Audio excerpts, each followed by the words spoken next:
victims of extended hallucinations. It was not her father at the door. It was Tootie. "Tootie Tickum," said Flora. Tootie stepped through the door and into the living room, and then she stopped. Her eyes widened. "What in the world?" she said. Flora didn't even bother turning around. She knew what Tootie was looking at. "That's the little shepherdess," said Flora.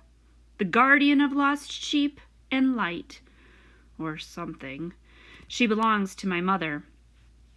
"Right," said Tootie. She shook her head. "Well, never mind about the lamp." She took another step closer to Flora.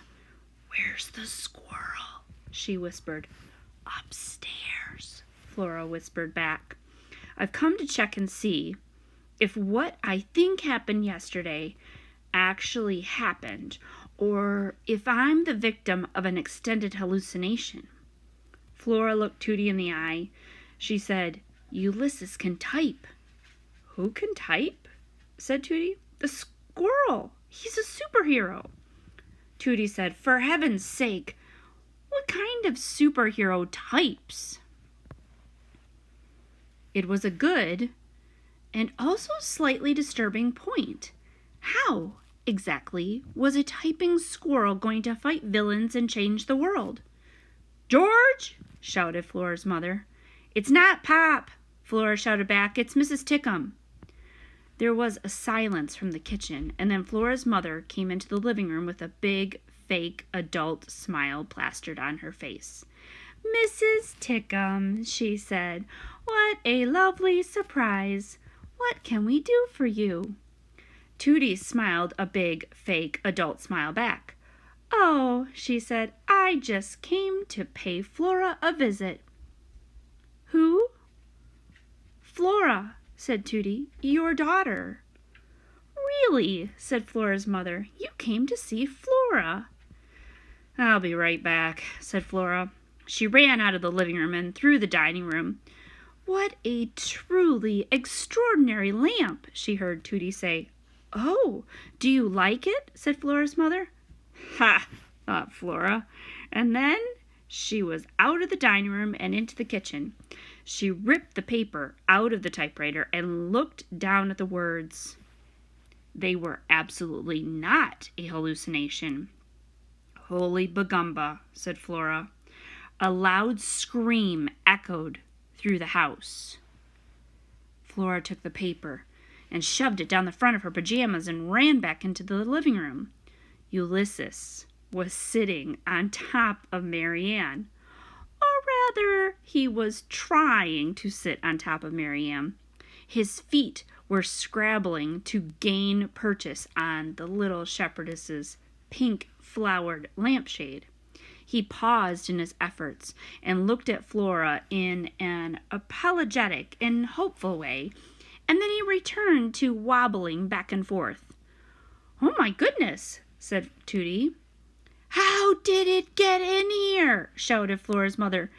It just came flying down the stairs." "Yes," said Tootie. She gave Flora a meaningful look. "Flying. It absolutely scared the living daylights out of me and Mrs. Tickum. We screamed." "We did," said Tootie. "We screamed. There's just no end to the excitement. If that squirrel breaks my lamp, I don't know what I'll do. Marianne is very precious to me." "Marianne?" said Tootie. "I'll just get him off the lamp, okay?" said Flora. She put out a hand. "Don't touch it!" screamed her mother.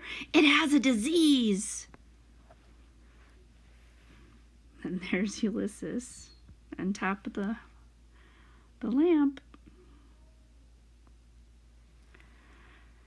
The doorbell, as if it were echoing Flora's mother's advice, buzzed its terrible warning buzz. Flora and her mother and Tootie all turned. A small voice called out. The voice said, "Great Aunt Tootie?" Chapter 17. I smell squirrel. There was a boy at the door. He was short, and his hair was so blonde that it looked almost white. His eyes were hidden behind enormous dark glasses. In addition to Terrible Things Can Happen to You, the illuminated adventures of the amazing Incandesto regularly featured a second bonus comic entitled The Criminal Element is Among Us. The criminal element gave very specific pointers on how to never, ever be fooled by a criminal. And one of the oft-repeated dictums of the criminal element was that the best way to get to know a person was to look him or her directly in the eye. Flora tried to look the boy in the eye, but all she saw was a reflection of herself in his dark glasses. She looked short and uncertain, like an accordion in pajamas. "William," said Tootie, "I told you to stay put." "I heard screaming," said the boy. His voice was high and thin. "I was concerned. I came as fast as I could.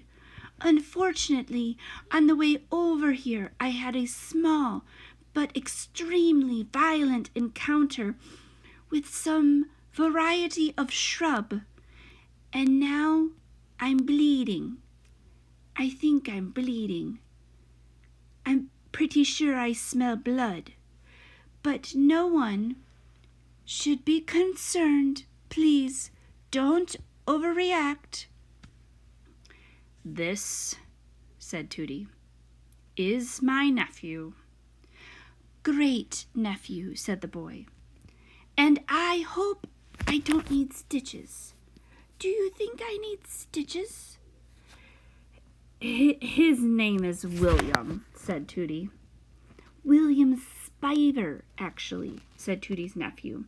"I prefer to be called William Spiver. It distinguishes me from the multiplicity of Williams in the world." He smiled. "It's a pleasure to meet you, whoever you are. I would shake your hand, but as I said, I think I'm bleeding. Also, I'm blind." "You are not blind," said Tootie. "I am suffering from a temporary blindness induced by trauma," said William Spiver. Temporary blindness induced by trauma. The words sent a chill down Flora's spine. Seemingly there was no end to the things that could go wrong with human beings. Why hadn't Terrible Things Can Happen to You done an issue on temporary blindness induced by trauma?